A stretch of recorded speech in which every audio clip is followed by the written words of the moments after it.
इसमें करेंगे principles of the management. सबसे पहले हमें ये देखना है कि प्रिंसिपल्स होते क्या है। प्रिंसिपल्स मीन्स सिद्धांत, जो हम लोग you can say it's the truth and it's the guideline which is provided by the our experts। जो हमारे एक्सपर्ट्स ने ट्रूथ्स बनाए और हमारे को एक गाइडलाइन दी किसी भी काम को करने के लिए, और हमने उससे एप्लीकेबल करके देखा और हमें उससे रिजल्ट बहुत अच्छे मिलने लगे, और हमने फिर उसको अपना मैनेजमेंट के अंदर एक बेस बना लिया। That is called the principles. For examples, हमारे हिंदू लोग डेड बॉडीज को जलाते हैं और मुस्लिम लोग उन्हें दफनाते हैं। अब ये चीज हमारे बुजुर्ग करते आ रहे हैं और हम भी उसी मेथड को आज भी यूं का यूं फॉलो करते आ रहे हैं। इसी प्रकार से +1 में आपने अकाउंटेंसी में देखा। अकाउंटेंसी में हमारे रूल्स हैं, रियल अकाउंट के लिए debit what comes in, credit what goes out. Nominal account के लिए हमारा रूल है debit all the expenses and losses, credit all the incomes and gains. Similarly personal account में हमने देखा debit the receiver and credit the giver. और वो double entry system के अंदर हमारे प्रिंसिपल बने और हम आज उनको अकाउंट्स बनाते समय एज इट इज फॉलो करते आ रहे हैं, और उन्हीं के बेस पर पूरा का पूरा वर्ल्ड अपने अकाउंट्स को मेंटेन करता है। These are the principles. इसी प्रकार से हमारी मैनेजमेंट में भी हमारे साइंटिफिक मैनेजमेंट का रूप दिया गया F.W. टेलर के द्वारा।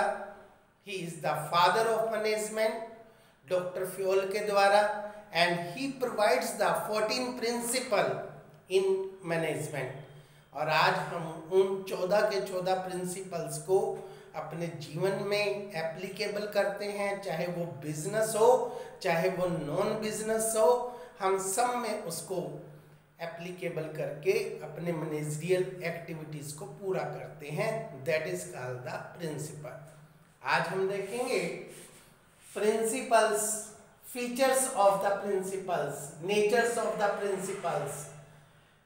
First, it is the universal applicable. इसकी जो एप्लीकेशन है वो यूनिवर्सल है। यूनिवर्सल का मतलब हम आपको कई बार बता चुके हैं कि ऐसे सिद्धांत, ऐसी चीज जिसका केवल बिजनेस में ही यूज ना हो, आपके नॉन बिजनेस में भी, पॉलिटिकल एक्टिविटीज में भी, आपका सब जगह, चाहे क्रिकेट का मैदान हो, चाहे आपका स्कूल हो, चाहे आपका परिवार हो, चाहे धार्मिक संस्था हो, जिन सिद्धांतों का सब जगह यूज हो उसको हम कहते हैं यूनिवर्सल। इसी प्रकार हमारे मैनेजमेंट के डॉक्टर फ्योल के द्वारा बनाए गए जो सिद्धांत हैं वो यूनिवर्सल है, परंतु F.W. टेलर के द्वारा बनाए गए जितने भी प्रिंसिपल हैं, जितनी भी स्टडीज हैं, वो केवल और केवल बिजनेस से रिलेटेड है। इस बात का विशेष ध्यान रखना चाहिए। इसके बाद जनरल गाइडलाइंस। ये जो हमारे प्रिंसिपल हैं ये एक जनरल गाइडलाइंस है। हमारे प्रिंसिपल, मैनेजमेंट के प्रिंसिपल फिजिक्स और केमिस्ट्री की तरह रिजिड नहीं है, हार्ड नहीं है, क्योंकि फिजिक्स एंड केमिस्ट्री में एक बार जो आपने प्रिंसिपल बना दिया वो सब जगह, सब लोगों के लिए, पूरे वर्ल्ड में एक जैसा लागू होता है और उसमें कभी कोई चेंज नहीं आता। परंतु हमारे प्रिंसिपल ह्यूमन बीइंग से रिलेटेड हैं, मनुष्य जाति से संबंधित है। इसका सीधा संबंध लोगों के साथ है। क्योंकि एक मैनेजर ने लोगों से काम लेना है, उसके नीचे काम करने वाले लोगों से काम लेना है, उनके बिहेवियर पे डिपेंड करता है, प्लेस टू प्लेस डिपेंड करता है। इसलिए इट्स द ओनली गाइडलाइन, एक जनरल गाइडलाइंस है कि आप इस तरह से काम करो। उसके बाद इंस्टीट्यूशन के मैनेजर पे डिपेंड करता है कि वो उनको एप्लीकेबल करे, अपने ढंग से करे, उसमें किसी प्रकार की चेंज लाना चाहे तो वो ला सकता है। Formed by the practice and experiment.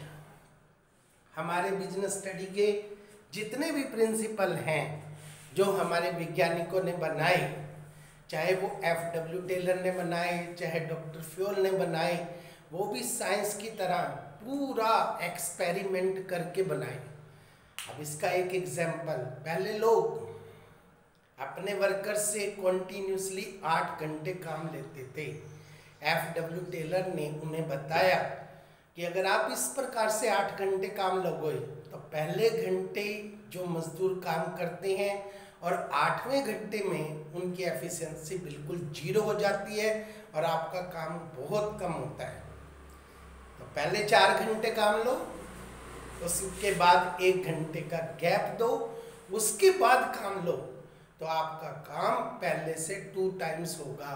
लोगों ने बहुत अपोज किया, परंतु एफ.डब्ल्यू. टेलर ने कहा कि आप इसे एक बार एप्लीकेबल करके देखें, इसके रिजल्ट निकाल के देखें। अगर आपको रिजल्ट इसमें पहले से ज़्यादा बढ़िया मिलते हैं, 2 टाइम्स मिलते हैं, तब आप इस प्रिंसिपल को अप्लाई करें, अदरवाइज नहीं। तो लोगों ने देखा रिजल्ट 2 टाइम्स आ गए, तब से हर जगह इंटरवल है। आज एक आप मूवी देखते हैं, उसमें भी आप कॉन्टिन्यूस 3 घंटे की मूवी नहीं देख सकते, बीच में 5-10 मिनट का इंटरवल होता है। यू आर द स्टूडेंट्स और आपके 6 पीरियड इकट्ठे हैं, तो हम 6 के 6 पीरियड इकट्ठे नहीं लगाते हैं। After 3 periods, after 4 period you have given the recess for 15 minutes और 20 मिनट्स। आपको 15 मिनट की, 10 मिनट की रिसेस दी जाती है। उस रिसेस में आप लोग खाना भी खा लेते हो, अपने दोस्तों से बात भी कर लेते हो और एक जगह से दूसरी जगह टहल भी लेते हो। और छोटे बच्चे तो इस 15 मिनट में अपना खेल भी लेते हैं और फिर वो अगला पीरियड लगाते हैं, तो उन्हें अगला पीरियड लगाने में बहुत मज़ा आता है और बड़ी एक्चुअली वो लास्ट पीरियड तक पूरा इंजॉय लेते हुए पढ़ते हैं और उनकी एफिशिएंसी क्या हो जाती है, काफ़ी इंक्रीज। फॉर्म्ड बाय द, इसके बाद आता है फ्लेक्सिबिलिटी। हमारे प्रिंसिपल हमने आपको पहले ही बताया, ये प्लेस टू प्लेस चेंज होते रहते हैं, ह्यूमन बीइंग से रिलेटेड है। जहाँ पर जिस तरह के लोग होते हैं उस तरह के लोगों को देखकर इनमें सिचुएशन के अनुसार कॉन्टिन्यूसली क्या लाया जाता है, change. It is not equivalent to the physics and chemistry. ये फिजिक्स और केमिस्ट्री की तरह नहीं है। Our principle are only the guidelines to the managers.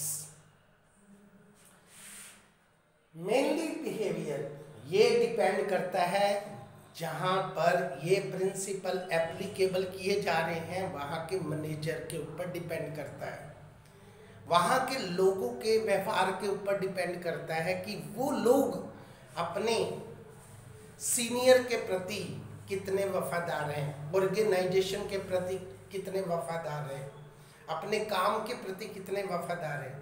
अब आप एक एग्जाम्पल के रूप में देखें तो एक तरफ हमारा देश है भारतवर्ष और दूसरी तरफ है जापान। जापान में हर एक व्यक्ति अपने काम की पूजा करता है, इसलिए मैनेजर केवल उनको काम देता है, काम के लिए बार बार उन्हें टोकता नहीं। अगर उन्हें कोई प्रॉब्लम है तो वो खुद मैनेजर के पास आएंगे और मैनेजर को कोई प्रॉब्लम है तो वो उनके पास जाएगा और वो एक टाइम पीरियड बाउंड करता है कि मुझे तो इतने टाइम में ये काम चाहिए। वर्कर अपनी तरफ से डिसाइड करते हैं कि हमने ये काम एक दिन में कितना करना है, शाम को करना है, रात को करना है, सुबह करना है, कैसे करना है। ये टोटली उनकी ऊपर पूरी तरह से फ्रीडम दी जाती है। हमारे इंडिया में आपने वर्कर को काम दे दिया और आप थोड़ा सा उनके ऊपर सुपरविजन मत कीजिए, उन्होंने उसी समय काम करना बंद कर देना है। शाम तक खाली बैठे रहेंगे, बीड़ियाँ पीते रहेंगे, आराम करते रहेंगे और आपकी आउटपुट क्या होगी? जीरो। इसलिए यहाँ पर आपको अगर काम लेना है तो आपको सख्त होना पड़ेगा। जनरल मैनेजर के व्यवहार को, प्रोडक्शन मैनेजर के व्यवहार को थोड़ा सा स्ट्रिक्ट करना पड़ेगा। तो वो टाइम टाइम पर उन पर सुपरविजन करता है, उनको कहता है कि अगर टाइम पर काम पूरा नहीं हुआ तो तुम्हें पनिशमेंट मिलेगी। पनिशमेंट किस बात की? तुम्हारी वेजेज में से क्या कर ली जाएगी? कटौती, या तुम्हें जॉब में से निकाल दिया जाएगा। इस प्रकार से धमकियां देकर उनसे काम करवाया जाता है। तो ये डिपेंड करता है, जहाँ पर जिस तरह के लोग होते हैं एक मैनेजर को अपना व्यवहार उसी के अनुसार चेंज करना पड़ता है। Relation between the cause and effect, हमारे जो प्रिंसिपल है अगर आप उन्हें एप्लीकेबल करोगे पूरी एफर्ट्स के साथ, पूरी मेहनत के साथ, उसके रिजल्ट आपको उसी रेशो में बढ़ते हुए दिखाई देंगे। आपके ऊपर डिपेंड करता है आप उनको किस तरह से एप्लीकेबल करते हैं, कितनी मेहनत करते हैं, तो आपको रिजल्ट उसी रेशो में बढ़ते हुए नजर आएंगे।